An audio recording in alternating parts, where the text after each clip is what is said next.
Morning, ladies and gents. How you doing? I know the big story of the day is about the Jizz Bowser, right? Everyone's talking about it. Been all over the news. I'm not one to follow the crowd, so I'm not making a video about that. But I will address it with one sentence. Whatever her name is, slut bucket. Her parents want to have a serious word with themselves. I think it's a manifestation of a culture that's morally bankrupt and has allowed women to behave as if there's just no accountability for anything. She's going to end up with a minge like a gutted fireplace.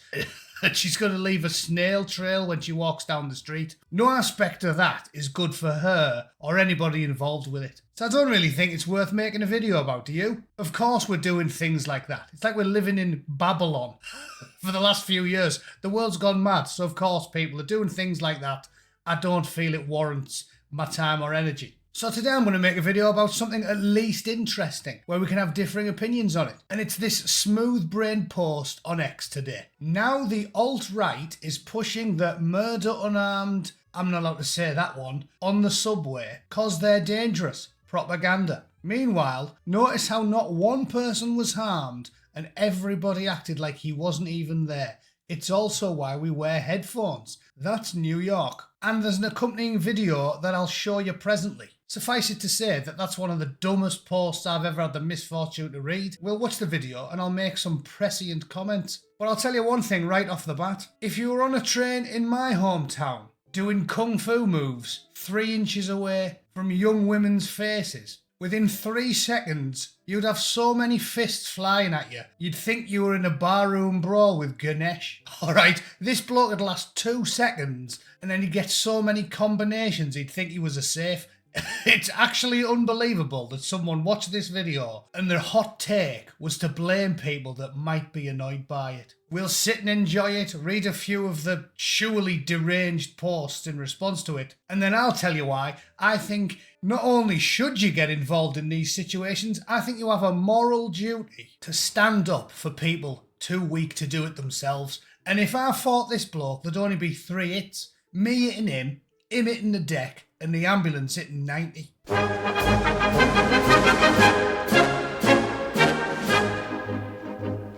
Right then, so to sum up, the post by this fella is, if you get angry about this video, and there's even the slight stirring of rage and resentment within your blood, it's because you're a member of the alt-right, and as we all know, words mean nothing these days. Alt-right means nothing. That word's worthless. Essentially in 2024, alt-right means occasionally disagree with people that work for The Guardian. That's all it means. It's worthless. So let's watch the video and then I'll sum up. Drew here was responding to a fella called Kyle Becker who posted the original footage, and he wrote, "Perspective. You're a woman riding on a New York subway and a guy comes on menacing passengers while acting like he's about to commit a mass murder. Do you wish there was a Daniel Penny around to put a stop to it or not? Do you?" It's not a real question, because anyone who answers in the negative is as thick as dehydrated whale spunk. Alright, let's have a watch. Stop it.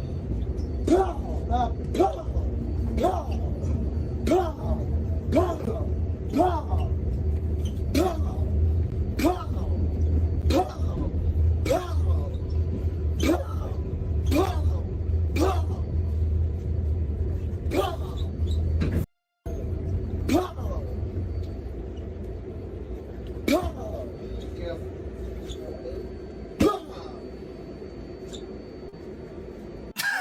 Not a particularly interesting or eventful video, but that bit where he's marching down the lane, just sort of like going pow and stopping his fist about an inch away from 4 different women's faces, should have resulted, if any of the men in New York City weren't sparrow-boned soy boys of the highest order, should have resulted in someone doing some Jackie Chan bollocks down the aisle. I'm guarantee if that was on a bus in Middlesbrough, a scaffolder would have launched himself into a running roundhouse kick with a pair of worky boots on. A burly labourer who looked like he wasn't the most nimble of chaps would have done a spinning bird kick on this fella wearing rigger boots and took his lips off with a steel toe. It's actually unbelievable that people just accept this behaviour. And onto the smooth-brained tweet in response to it. The comment that went viral was essentially a post in response to Carl Becker's Obviously not real question, because anybody with half a brain would want someone to intervene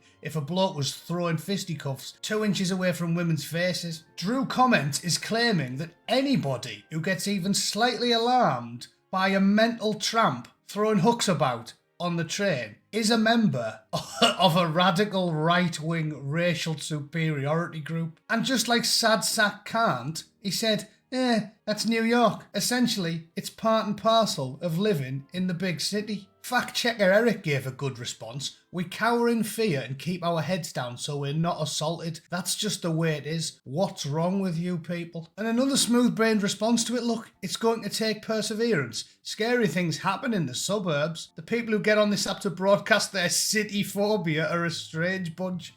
City phobia, yeah. Yeah, you know the first time I went to Hollywood and thought it was going to be smart and there was going to be like marble tiled streets and famous actresses walking the chihuahuas down the street, and instead I seen a manky old prosy having a shite up against a wheelie bin. Was that city phobia, was it?